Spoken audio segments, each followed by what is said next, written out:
Good Monday morning. We're glad that you're waking up with us. There's a live look outside from 27th and Cornhusker at 6:12 a.m. 8 degrees in the capital city. It's below freezing, what it feels like out there. Right now, 60 crews are out patrolling your roads, and there are some late starts this morning. Those are scrolling at the bottom of your screen. We're glad that you're waking up with us on this Monday morning. Well, we're tracking a congressional investigation that may now be underway after former FBI Director Andrew McCabe revealed there were plans to impeach President Trump back in May of 2017. ABC's Mona Kosar Abdi in Washington with the latest in this top story this morning. Mona, thank you. We just did mention a few minutes ago that 60 crews are out treating roads right now in Lincoln, and a snow emergency remains in effect for the capital city this morning. Parking is banned on both sides of all emergency snow routes. It's also banned on bus, school, and other major streets. Now, residential parking bans are not in effect right now, but the city does ask that you keep your parked cars off the streets, both in neighborhoods and in the downtown area, so crews can help clear the snow. Also, our friends in Seward, I'm taking a look at the 511 map right now. All roads in and out of Seward seem to be completely covered in snow or ice this morning, so you'll want to use caution if you're heading out of the city this morning. A big shout out to Lincoln Fire and Rescue going above and beyond on a call yesterday. An elderly man had slipped and fell while scooping his driveway. When Engine 9 responded, not only did they help get him to the hospital, they also finished his job and cleared all snow. What a great gesture there. For the second time in less than a month, an inmate has walked away from the Community Correction Center in Lincoln.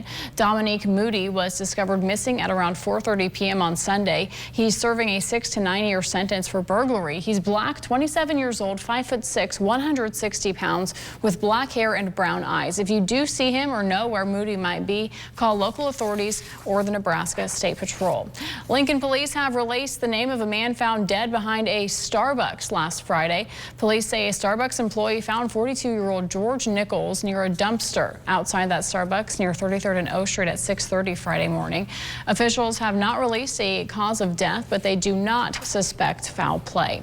Take a look at this. A semi-driver smashed into a Pottawatomie County Sheriff's deputy that's in the Council Bluffs area of Iowa over the weekend. Authorities say that deputy was standing outside while conducting a traffic stop when the FedEx semi-driver hit not only him outside of his vehicle, but also his patrol car. That's a look at the aftermath. The deputy was able to radio in for help. He was taken to the hospital and has a leg injury. Now, the semi-driver was fatigued and was cited for failure to maintain control of his vehicle. The U.S. Census Bureau is worried a privacy problem could affect the future outcome of data collection. Information of more than 100 million people who participated in the 2010 census has been found to be potentially vulnerable to hackers. This includes basic information like your age, gender, location, race, and ethnicity. The Bureau does have a new method for the 2020 census. There could also be a citizenship question on that census. The Supreme Court says it will rule on that proposal made by President Trump.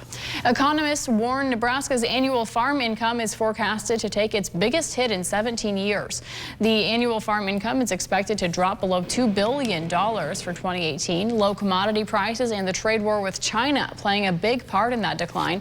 The Fed also warning farm incomes are likely to have a slow start this year in 2019.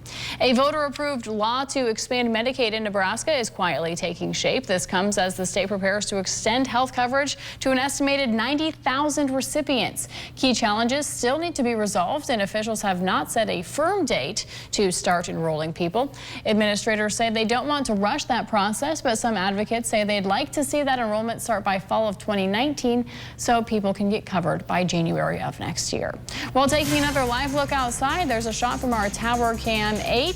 It's a quiet Monday to start your work week, but things are quickly changing. Liz has what you can expect for the rest of your work week coming up after the break. If you have these